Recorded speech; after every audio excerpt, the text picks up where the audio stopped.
तबाह कर दिए। मैं आप तमाम सारे लोगों से बात कहना चाहता हूँ, आप यहाँ किसको सुनने के लिए आए थे?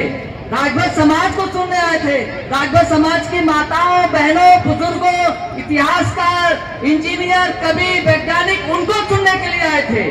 तो अगर आप इस लड़ाई को, आप राजभरों के हक और अधिकार की लड़ाई को अगर ऐसे बिखेर देंगे तो निश्चित तौर पे हमारी हार होगी, हमारी पराजय होगी। आप एक चीज जान जाइए कि समाज ताकतवर तब होता है, समाज ताकतवर तब होता है जब समाज का नेता ऋण विहीन न हो, नीति विहीन न हो। लेकिन आज हमारा दुर्भाग्य है कि जो स्थापित नेता है वो ऋण विहीन भी है और नीति विहीन भी है। आपको बताना पड़ेगा कि राजभर समाज की वास्तव में ये जो हालत है वो बदलेगी कैसे। आपको बताना पड़ेगा कि हमारी भागीदारी इस देश में, प्रदेश में सुनिश्चित कैसे होगी।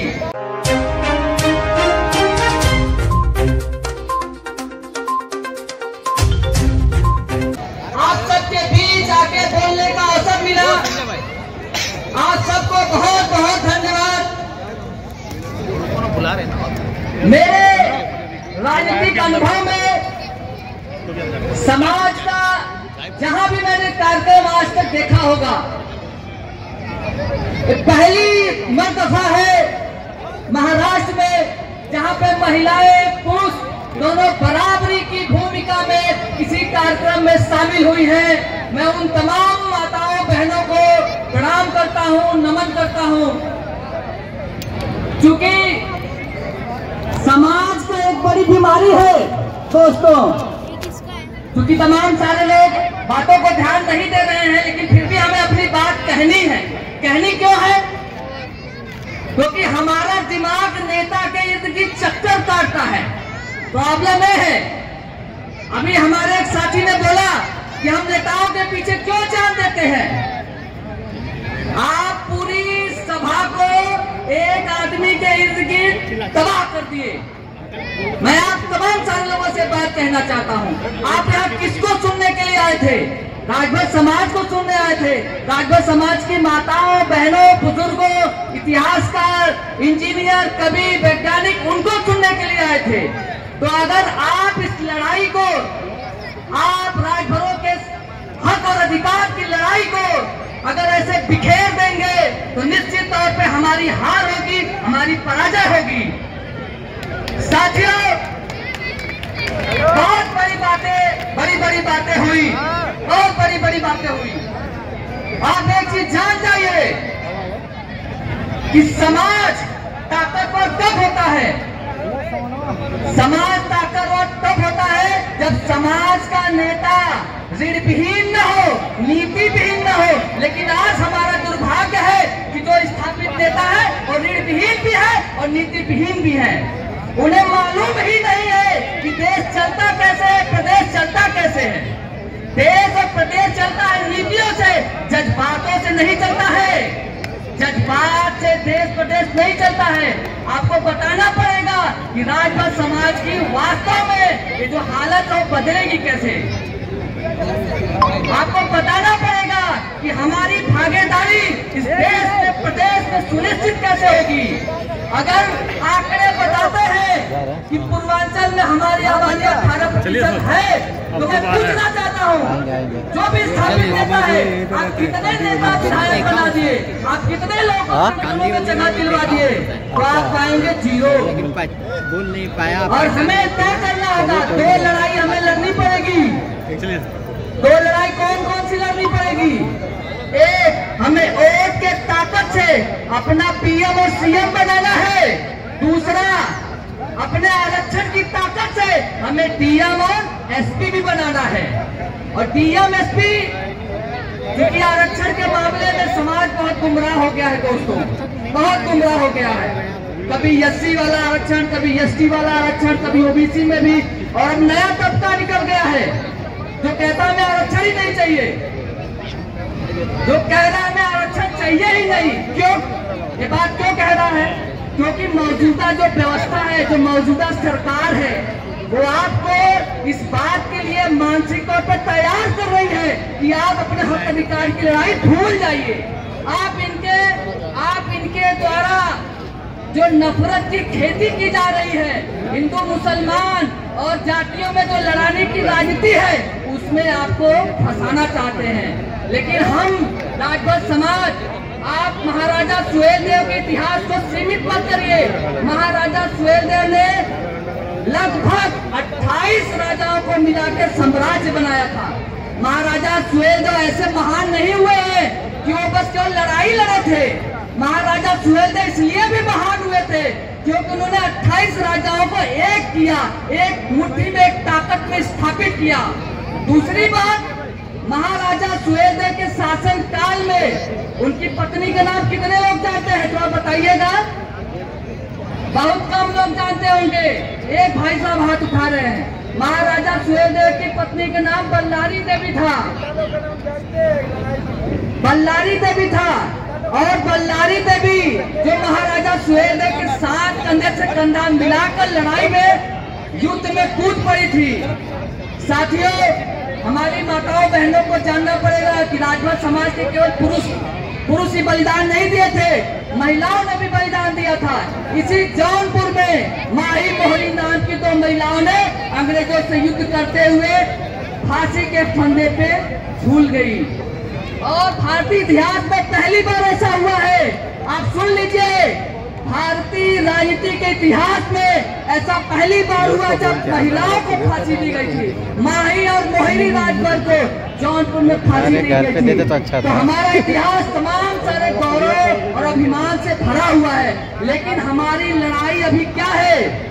इसी मुंबई में अपना घर बार छोड़ के उत्तर प्रदेश से, बिहार से लोग निकल के मुंबई में, दिल्ली में, कलकत्ता में मजदूरी कर रहे हैं और उस तरह के मकान में रहने के लिए बाध्य हैं, मजबूर हैं, जिसमें जानवर भी नहीं रह सकते हैं। तो इस तरह की परिस्थिति जो बनी है, इस परिस्थिति को हमें बदलना पड़ेगा, हमें लड़ना पड़ेगा, अपने हक अधिकार के लिए लड़ना पड़ेगा।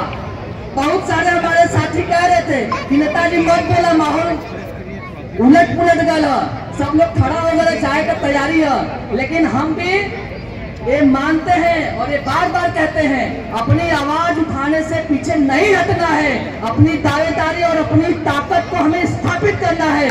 हमें हर बार, हर परिस्थिति में लड़ना होगा। और जो समाज लड़ेगा नहीं, वो अपना हक हिस्सा पाएगा नहीं। जो लड़ता है वही राज करता है, जो लड़ेगा वही राज करेगा, वही शासन करेगा। और लड़ने का तरीका क्या होगा? अब तो जमाना बदल गया है। अब तलवार से तो आप लड़ेंगे नहीं, बल्लम गरासे से तो लड़ेंगे नहीं। अब जमाना है कलम का, कानून का। तो कितने लोग कलम और कानून की लड़ाई समझते हैं? हमने बनारस में, उत्तर प्रदेश में एक अभियान चलाया। क्या अभियान चलाया? कि सब लोग कौन सी दुनिया में हो, पता नहीं है। बनो। तो उस अभियान का परिणाम क्या हुआ? अभी तक हम लोग लगभग 150 लड़कों को लॉ में पढ़ाई में इंगेज करा दिए हैं। और जब वो लॉयर बनेगा, जब कानून जानेगा, तब तो जाके कानून के हक अधिकार की बात करेगा। तब तो थाने चौकी पुलिस में जाके पलथी मार के बैठेगा दरोगा साहब के सामने। समाज की सबसे बड़ी दिक्कत क्या है? हम मनसेहीन है। हमारे बच्चा अगर स्कूल में जाता है, यूनिवर्सिटी में भी जाता है, तो बड़ा सकुचाए हुए जाता है, बड़ा शर्माए हुए जाके पीछे बैठता है। हम थाने चौकी, आओ इधर है, इंतजार कर रहे हैं हम लोग। थाना चौकी पुलिस को छोड़ दीजिए, हम जाके डॉक्टर से भी सीधे बात नहीं कर पाते हैं क्योंकि हम मनसेहीन हैं।